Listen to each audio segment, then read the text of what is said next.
Assalamualaikum warahmatullahi wabarakatuh. Halo sahabat Unu Jogja, senang sekali saya Latifah Nur Solihah dapat menemani sahabat Unu Jogja dalam diskusi bincang pendidikan spesial kajian Unu di bulan Ramadan bekerja sama dengan Nahnu TV. Dan sahabat Unu, kita tahu bahwa pendidikan merupakan hak dari semua masyarakat di Indonesia, termasuk juga dengan teman-teman disabilitas, di mana teman-teman disabilitas merupakan memiliki hak yang sama setara dengan masyarakat lainnya untuk mendapatkan hak belajar hingga pada perguruan tinggi. Dan kemudian pemerintah juga mengeluarkan beberapa peraturan untuk memberikan layanan pendidikan yang setara untuk teman-teman disabilitas, begitu juga untuk perguruan tinggi. Oleh karena itu, perguruan tinggi juga dituntut untuk memberikan layanan yang maksimal kepada teman-teman disabilitas. Nah, untuk itu maka kita perlu tahu nih dari sisi universitas atau perguruan tinggi, seperti halnya dengan Universitas Nahdlatul Ulama Yogyakarta, bagaimana cara UNU untuk mengimplementasikan atau memberikan layanan pendidikan yang haknya setara dengan teman-teman pada umumnya untuk disabilitas. Kita akan mendiskusikan itu bersama dengan Ibu Suharti. Beliau adalah Sekretaris Eksekutif dari UNU Yogyakarta dan juga sekaligus pengurus dari Rifka Anissa. Kita sapa dulu beliau. Assalamualaikum warahmatullahi wabarakatuh, Bu Suharti atau Mbak Suharti. Waalaikumsalam warahmatullahi wabarakatuh, Mbak. Selamat siang, Mbak Latifah. Iya, selamat siang. Oke, ini terkait tentang hak ataupun yang akan layanan perguruan tinggi terhadap teman-teman disabilitas. Untuk sebelum itu mungkin UNU Jogja kan mau OTW ya, berjalan ke kampus yang ramah dan inklusif. Namun sebelum itu boleh dijelaskan dulu dong terkait apa sih kampus inklusif, apa itu kampus ramah? Ya, terima kasih Mbak Latifah. Jadi kampus yang ramah dan inklusif itu adalah kampus yang memastikan semua pihak, semua sivitas, semua stakeholder yang berkaitan dengan aktivitas di kampus itu bisa berpartisipasi secara optimal dalam semua kegiatan di kampus, dan juga dia bisa mengatasi hambatan-hambatan yang mungkin muncul dalam proses pendidikan. Sehingga, dan satu lagi yang komponen yang paling penting adalah semua orang di dalam kampus ini, sivitas akademik ini bisa empower gitu, bisa berdaya. Jadi kalau tadi di awal Mbak Latifah menyebutkan hanya untuk kelompok disabilitas, ini sebetulnya lebih luas dari itu. Sivitas di kampus itu kan bisa macam-macam background, macam-macam identitasnya. Mungkin kalau kita lihat di UNU, kita punya banyak mahasiswa yang latar belakangnya itu sangat-sangat beragam. Ada yang dari kalangan pesantren, ada yang dari kalangan mungkin rural, ada yang urban, ada yang dari luar Jawa, ada yang dari misalnya Madura yang sangat kental dengan budaya pesantrennya, ada yang laki-laki, ada yang perempuan, dan tadi ada yang disabilitas. Kita punya mahasiswa disabilitas juga ya Mbak Latifah saat ini di UNU. Jadi kita memastikan semua pihak dengan latar belakang identitas yang dia miliki, latar belakang kapasitas, apakah dia ekonomi menengah, masyarakat miskin, masyarakat yang sudah kalangan menengah ke atas, itu semuanya itu dapat berpartisipasi secara optimal. Jadi kalau di dalam misalnya salah satu tujuan pembangunan berkelanjutan atau Sustainable Development Goals itu kan memastikan semua orang itu tidak ada yang tertinggal. Jadi no one left behind gitu. Jadi apa namanya, semua sivitas tersebut itu dipastikan bisa mengikuti proses belajar mengajar dengan baik gitu ya. Misalnya salah satunya bagaimana kurikulum di kampus ini didesain agar mahasiswa-mahasiswa atau metode pelajaran yang digunakan itu didesain agar semua mahasiswa itu bisa mengikuti dengan baik. Baik dia yang berlatar belakang melek digital atau bahkan yang mungkin literasi digitalnya itu kurang begitu bagus gitu Mbak. Jadi bagaimana dosen-dosen ini bisa mengembangkan metode pembelajaran yang semua orang itu bisa akses. Kan nggak mungkin misalnya dosen sudah mengembangkan metode pembelajaran yang sangat maju secara teknologinya tapi mahasiswanya nggak bisa mengakses itu gitu. Nah itu sebetulnya tujuan dari kampus inklusif itu ditujukan gitu. Semua orang bisa berpartisipasi, semua orang bisa berdaya, semua orang bisa bersuara gitu ya. Mahasiswa misalnya ada satu ruangan itu jumlah mahasiswanya ada 100 misalnya, dosen-dosen mungkin harus mencari metode pembelajaran yang 100 orang ini bisa berpartisipasi secara maksimal gitu. Dan misalnya kalau kemarin itu COVID misalnya, kita ke zaman tahun 2020-2021, semua orang terpaksa harus pindah ke online, dan ada impact besar yang harus ditanggung oleh mahasiswa, yaitu kuota karena belajar online. Pastikan bahwa masyarakat yang mahasiswa yang berasal dari karangan menengah ke bawah yang sulit untuk bisa melakukan pengadaan pulsa misalnya untuk bisa belajar online itu bisa mudah mencapainya gitu. Jadi semua orang bisa berpartisipasi. Itu mungkin yang kita harapkan sebagai kampus yang inklusif dan ramah. Nah, ramah ini mungkin juga kaitannya dengan perempuan ya Mbak ya. Misalnya ada perempuan yang mahasiswa yang sedang hamil, mahasiswa yang sedang menyusui, dosen yang sedang hamil, atau mungkin tenaga kependidikan dan teknik, itu bisa tetap bekerja dengan baik karena kampus ini menyediakan sarana dan prasarana, infrastruktur, dan juga ekosistem yang mendukung orang-orang untuk tetap bisa bekerja dan belajar dengan baik di kampus. Jadi kira-kira kampus inklusif itu seperti itu Mbak, lebih dari sekedar kita mengakomodir teman-teman disabilitas, tapi semua pihak. Mungkin saya suatu saat hamil lagi misalnya, atau Mbak Latifah hamil, itu tetap bisa bekerja dengan baik tanpa harus berpikir khawatir anak saya gimana, ASIS saya gimana, dan lain sebagainya. Begitu Mbak. Ada nggak sih sebenarnya ada persyaratan khusus yang sudah dicantumkan dari pemerintah kepada universitas bahwa harus memenuhi unsur ini, ada nggak kayak gitu? Dan UNU sudah mempersiapkan itukah, dan bagaimana kalau memang sudah mempersiapkan, bagaimana implementasi yang sudah berjalan begitu? Kalau regulasi kebijakan yang eksplisit soal inklusi, saya kok belum menemukan ya sepertinya ya. Cuma di negara kita itu yang khusus disabilitas memang ada kebijakan tentang bagaimana fasilitas publik kayak perusahaan, kampus dan lain sebagainya itu mengalokasikan afirmasi khusus untuk teman-teman disabilitas. Jadi misalnya kayak perusahaan dia mau memperkerjakan orang itu, saya agak lupa jumlahnya, mungkin antara 3-5% itu dialokasikan khusus untuk teman-teman disabilitas. Itu yang kebijakan terkait dengan teman-teman disabilitas. Mungkin nanti detailnya bisa dicek di Undang-Undang tentang Disabilitas. Nah, yang kedua itu khusus untuk kampus yang terkait dengan kampus yang aman dan ramah. Itu tahun 2021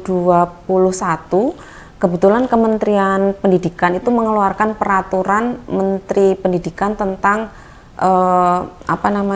pencegahan dan penanganan kekerasan seksual di kampus. Nah, itu bagian yang memang dimandatkan oleh Kementerian Pendidikan dan Kebudayaan dan Pendidikan Tinggi itu untuk kampus-kampus ini membangun ekosistem yang aman. Ketika ada kasus kekerasan seksual yang ditemukan di tempat itu kampus bisa meresponnya dengan baik. Dan salah satu hal yang diwajibkan oleh peraturan itu adalah kampus ini wajib membentuk satuan tugas pencegahan dan penanganan kekerasan seksual.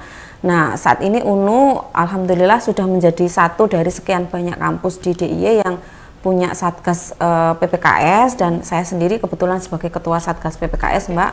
Kita punya banyak peran yang bisa dijalankan di kampus, salah satunya itu penelitian, edukasi untuk kekerasan seksual itu seperti apa, untuk pencegahan dan juga penanganan kekerasan seksual. Mungkin itu Mbak. Mungkin boleh dijelaskan nih Bu, terkait kan katanya UNU sudah mulai OTW gitu ya untuk memberikan kampus yang ramah juga. Nah, sudah ada program itu, boleh digambarkan kepada teman-teman di sini sebenarnya layanan apa dan seperti apa sih sebenarnya untuk menikmati dalam arti memperoleh layanan tersebut, boleh dijelaskan? Iya, saya kira komitmen pimpinan UNU Yogyakarta dalam hal ini Pak Rektor Mas Widya itu sangat bagus sekali untuk menghadirkan kampus yang inklusif. Itu dibuktikan dengan di periode kedua ini, pada saat kepemimpinan beliau itu dalam struktur organisasi UNU Yogyakarta, beliau membentuk direktorat khusus yaitu GESI. Jadi Gender Empowerment and Social Inclusion, jadi memastikan ada inklusi dan keadilan gender yang baik di kampus, dan itu sudah berjalan. Direkturnya itu Ibu Wiwin, beliau sudah melakukan gebrakan yang sangat luar biasa ya, sangat banyak sekali. Salah satunya adalah memastikan layanan di kampus ini aman dan ramah untuk teman-teman disabilitas dan perempuan yang sedang menyusui. Nah, yang sudah ada sekarang adalah satu itu layanan nursery room. Jadi kita membuat nursery room. Di situ ada kulkas yang disediakan. Jadi kalau ada ibu busui yang sedang sudah kembali lagi ke kampus dan harus memerah ASI agar anaknya di rumah itu tidak kekurangan ASI, itu bisa dilakukan di situ dan ditampung di situ.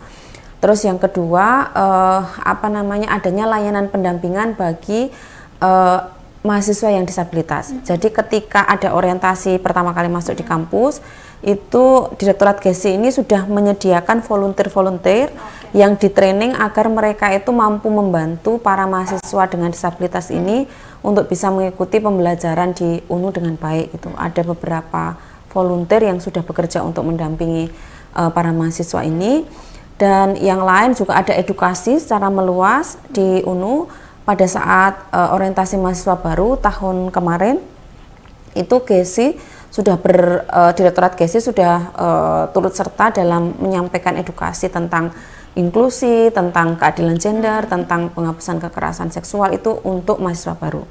Dan GESI juga sudah menemui masing-masing prodi agar mereka mengidentifikasi dan memetakan kira-kira hal-hal apa saja yang harus ditingkatkan di dalam aspek kurikulum, sehingga nanti kurikulum yang dimiliki oleh UNU Yogyakarta itu bisa memastikan semua pihak itu terlibat secara aktif di dalam proses pembelajaran di UNU dan menghasilkan hasil yang kompetensi yang memadai ketika mereka lulus dari UNU Yogyakarta, Mbak. Rama kan tentu ada standar atau kurikulum yang sudah dipatenkan atau sudah sebagai acuan. Boleh dijelaskan mungkin itu nanti kurikulum inklusif, apalagi nanti akan diaplikasikan dalam situasi suasana di kampus itu seperti apa, Mbak? Iya, terima kasih Mbak Latifah. Jadi sebetulnya kalau standar kurikulum yang inklusif saya sendiri belum pernah melihat ya yang seperti apa, tetapi banyak inisiasi yang sudah mulai dikembangkan, terutama yang didorong oleh beberapa pusat studi gender di banyak kampus. Kebetulan saya pernah juga memfasilitasi bagaimana inklusivitas ini bisa masuk ke dalam kurikulum itu di Asosiasi Perguruan Tinggi Islam di beberapa wilayah. Jadi kurikulum yang inklusif itu ya yang memastikan bahwa para pihak yang terlibat dalam pendidikan tersebut, terutama mahasiswa, itu bisa berpartisipasi dengan aman, nyaman gitu ya. Tidak ada satu orang yang punya ruang yang sangat besar untuk bisa berbicara, sementara yang lainnya enggak. Misalnya itu salah satunya. Terus yang kedua, kurikulum ini juga harusnya mendorong para mahasiswa ini dia mampu untuk membaca secara kritis situasi ketidakadilan sosial yang ada di lingkungannya, atau untuk ya minimal di mata kuliah yang sedang dia ikuti gitu, bisa membaca dengan cara yang kritis. Dan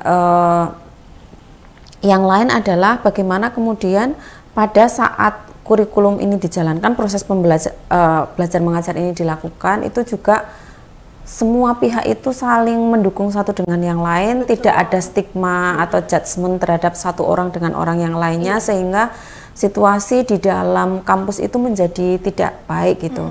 Nah, saya kebetulan punya pengalaman, Mbak, dulu waktu pernah mengikuti short course di Flinders University di Australia, bagaimana kampus ini memastikan benar-benar inklusif.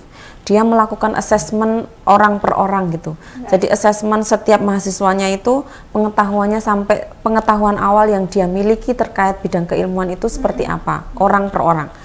Terus kemudian fasilitas yang dia butuhkan di kampus itu seperti apa. Misalnya ada teman saya yang dari Jakarta itu yang dia mengalami gangguan low vision, dan satu orang teman saya dari Vietnam yang kakinya itu agak disabel gitu, tapi ini juga enggak terlalu parah. Itu kampus menyediakan semua peralatan yang dibutuhkan, mulai dari kursi roda dan juga alat bantu baca yang diberikan kepada teman saya itu. Dan dia memastikan semua materi pembelajaran yang misalnya PDF yang tidak bisa dibaca oleh alat bantu teknologi yang dipakai teman-teman yang low vision ini, itu dirubah semuanya dari yang PPT atau PDF dirubah ke Word, itu dalam rangka memastikan dosen-dosen ini agar mahasiswanya itu bisa mengikuti pelajaran dengan baik. Iya. Itu salah satu cara agar pembelajaran itu bisa inklusif.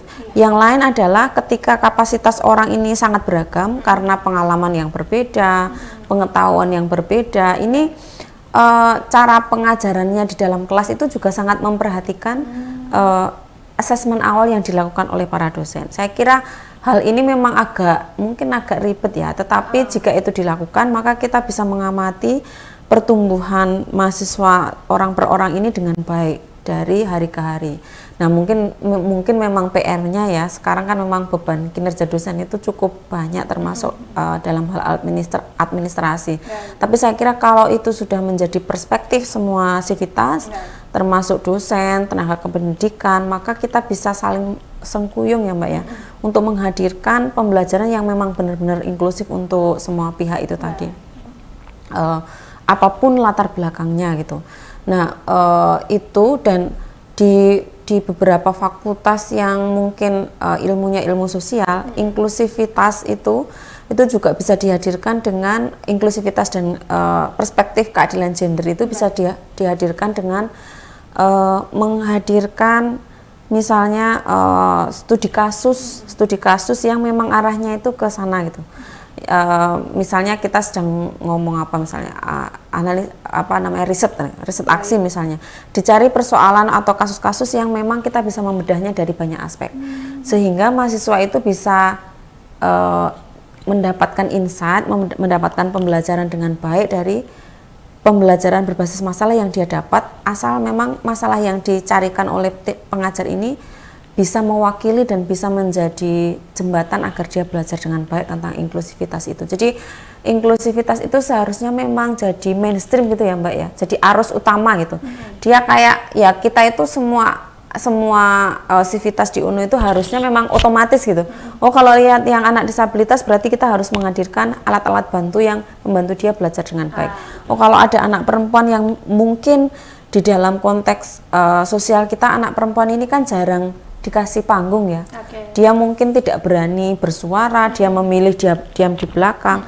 Nah, tim pengajar yang punya perspektif inklusif dengan baik harusnya menghilangkan hambatan-hambatan yang menyebabkan anak ini takut atau tidak percaya diri untuk ke depan. Dia harus mendorong, harus empowering, harus memberdayakan semua orang yang ada di situ. Nah, itu yang bagian yang paling penting, bagaimana kurikulum yang bisa inklusif ini didesain gitu.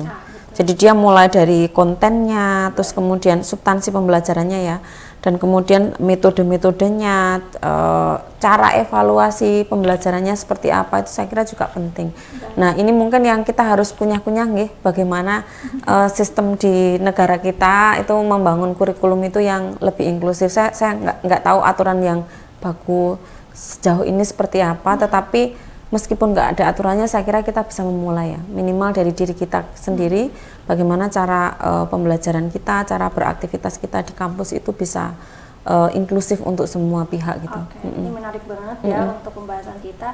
Tapi begini, nyatanya ternyata angka, mohon maaf karena kita berbicara terkait tentang ramah dan itu berkaitan dengan gender, perempuan khususnya ya, kita menemukan beberapa kasus ada pelecehan pelecehan yang dialami oleh pelajar, mahasiswa ataupun santri begitu ya. Tapi ini menjadi seperti gunung es ya, mereka diam mengalami hal tersebut tapi tidak berani untuk speak up. Untuk speak up itu gimana? Saya itu melaporkan sedangkan saya ada keberatan pertimbangan lain. Ini gimana sih sebenarnya untuk bisa memastikan agar program dari UNU Jogja sebagai kampus yang inklusif dan juga ranah bisa berjalan terhadap khususnya kita fokus kepada sivitas yang ada di sana untuk berani menyuarakan suara gitu. Iya, memang nggak mudah ya Mbak ya, Betul. Dimanapun tempatnya, terutama bagi korban kekerasan seksual itu untuk bisa berani melapor kasusnya. Pertama ya karena stigma buruk bagi korban kekerasan seksual. Yang kedua ketakutan apakah apakah nanti ketika dia bercerita itu cerita yang dia sampaikan itu aman dan nggak kemana-mana gitu, nggak keluar sampai kemana-mana. Apakah kemudian ketika saya sebagai seorang perempuan lapor itu tidak akan mendapatkan penghakiman? Oh jangan-jangan kamu yang menyebabkan peristiwa ini terjadi. Atau biasanya yang paling sering itu kamunya aja yang kegatelan, suka sama suka. Masa anak dewasa saling saling berhubungan, anak dewasa saling melakukan relasi gitu ya. Itu kan kehendak pribadi gitu. Nah, pada tahap itu kita sadar betul dan itu ketemu di mana-mana, sehingga seperti yang disampaikan Mbak Latifah tadi, kasus yang terungkap itu hanya pucuk gunung es saja, Mbak. Yang bawah itu besar angkanya, kita tidak pernah tahu kemana dia mencari pertolongan. Nah, untuk itu kami di klinik Pusdeka yang dia khusus untuk layanan kesehatan mental, atau di Satgas PPKS yang itu khusus untuk penanganan kasus kekerasan seksual di kampus, itu menjaga betul prinsip-prinsip layanan yang kita sediakan. Yang pertama prinsipnya itu adalah prinsip keamanan bagi korban. Itu sangat penting, kita menjaga bagaimana kemudian korban ini aman dari segala macam ancaman, termasuk ancaman dari pelaku, ancaman dari pihak luar misalnya gitu. Yang kedua, kita memastikan layanan kita ini bersifat konfidensial gitu. Jadi rahasia, Mbak.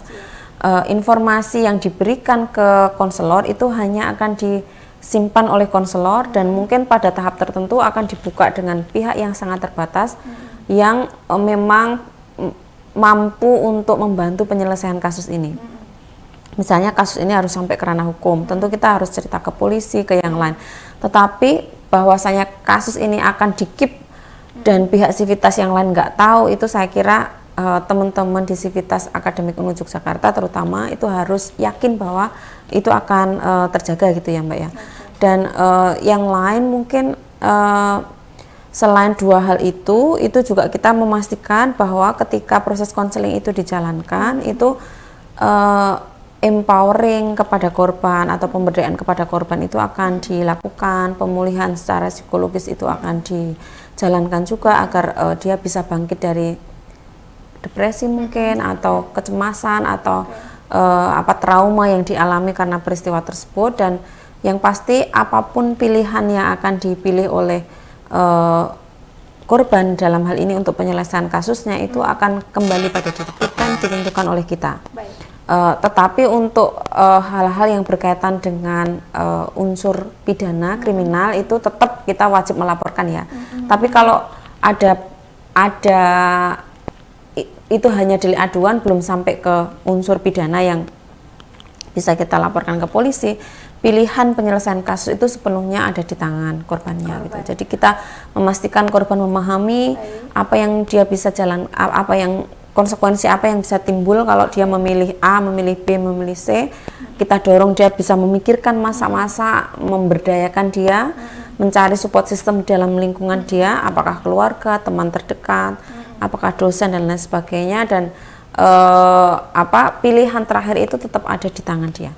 Itu yang mungkin itu prinsip-prinsip yang penting untuk diketahui oleh semua sivitas akademik. Jadi ketika ada kasus yang dialami, jangan sungkan-sungkan untuk melaporkan kasus-kasusnya ke beberapa tempat tadi ya, misalnya ke Satgas PPKS atau ke klinik Pusdeka untuk hal-hal yang berkaitan dengan kesehatan mental, Mbak. Artinya memang UNU Jogja sudah ready sekali ya untuk memberikan layanan ataupun perlindungan, juga bimbingan kepada korban, begitu juga untuk bimbingan selanjutnya apakah ini akan dimasukkan ke ranah hukum atau akan selesai di korban merasa cukup begitu ya. Insya Allah, Mbak, Insya Allah. Tetapi kita sih berharap kasus-kasus kekerasan itu tidak ditemukan di UNU ya, Mbak ya. Itu harapan yang sangat kita harapan besar yang sangat kita inginkan. Oleh karena itu kami semua yang di Satgas itu akan berusaha semaksimal mungkin untuk melakukan edukasi untuk pencegahan, sehingga hal-hal itu tidak akan terjadi di kampus itu. Itu yang kita harapkan, karena satu kasus itu tentu akan sangat berdampak banyak, tidak hanya ke yang bersangkutan tetapi juga ke kampus secara meluas dan ke mungkin ya ke keluarga dan lain sebagainya ya. Makanya itu kita betul-betul akan mengoptimalkan upaya-upaya pencegahan sehingga kerja-kerja kita itu tidak kerja-kerja penanganan kasus gitu. Betul sekali. Ya, yang penting kita sudah siap untuk mengawasi. Insya Allah timnya sudah ada, sudah kita latih. Yang di klinik Pusdeka juga banyak tim-tim yang berlatar belakang psikolog yang berpengalaman, ada tokoh agama juga. Kalau di NU kan kita kaya ya Mbak ya, kayak tokoh-tokoh agama yang akan bersinergi dengan kita untuk melakukan upaya-upaya pemulihan kesehatan mental bagi sivitas akademik UNU Yogyakarta. Berarti artinya kalau memang UNU Jogja sudah mendeklarasikan sebagai kampus yang ramah dan inklusif, tentunya juga UNU Yogyakarta sudah mempersiapkan sivitas yang ternyata di dalam sivitas itu ada yang namanya karyawan, ada dosen, ada juga pimpinan. Itu juga mereka sudah melek terkait memberikan layanan, memberikan hal-hal yang sangat memberikan nyaman gitu kepada para sivitas, yang khususnya mungkin kita layanannya karena memang lebih sering ke mahasiswa juga, berarti tentunya sudah dipreparekan oleh kampus, betul ya? Ya, saat ini mungkin sedang ongoing ya Mbak ya, dalam proses pengembangan yang yang di leading oleh teman-teman di Direktorat Gizi, dan kami juga yang di Satgas PPKS juga menyediakan layanan konsultasi, dan ada juga teman-teman di klinik Pusdeka. Saya juga kebetulan ada di sana yang bisa memberikan pendampingan bagi sivitas akademik yang mengalami persoalan kesehatan mental gitu Kak. Karena banyak hal tentunya di kampus, mungkin karena proses belajar mengajar, atau mungkin karena persoalan relasi dalam keluarga atau relasi dengan pihak lain yang menyebabkan mereka mengalami situasi kejiwaan yang membutuhkan pendampingan. Itu sudah disediakan di sana. Nah, sebetulnya inklusi itu kan ada beberapa aspek Mbak. Jadi memastikan inklusi itu, satu, inklusi terkait dengan perspektifnya. Jadi cara pandang cara pandang semua sivitas yang ada di UNU itu harus melek terhadap inklusivitas ini, dan saya kira ini sedang dimulai dan PR-nya kita masih banyak terkait dengan perspektif ini. Yang kedua itu infrastruktur. Infrastruktur ini bagaimana kita memastikan infrastruktur yang dimiliki oleh UNU Yogyakarta, baik itu gedung, laboratorium, ruang kelas dan ruang-ruang yang lain itu bisa semua pihak itu bisa terlibat gitu. Nah, kebetulan kita mau pindah di kampus baru Mbak, itu juga tim yang bertanggung jawab dalam pembangunan gedung ini, Pak Warek yang di bidang pengembangan aset dan infrastruktur, itu juga sudah berdiskusi dengan Direktorat Gizi Mbak. Jadi bagaimana kemudian kampus yang sedang dibangun dari awal itu memang dipastikan dia inklusif.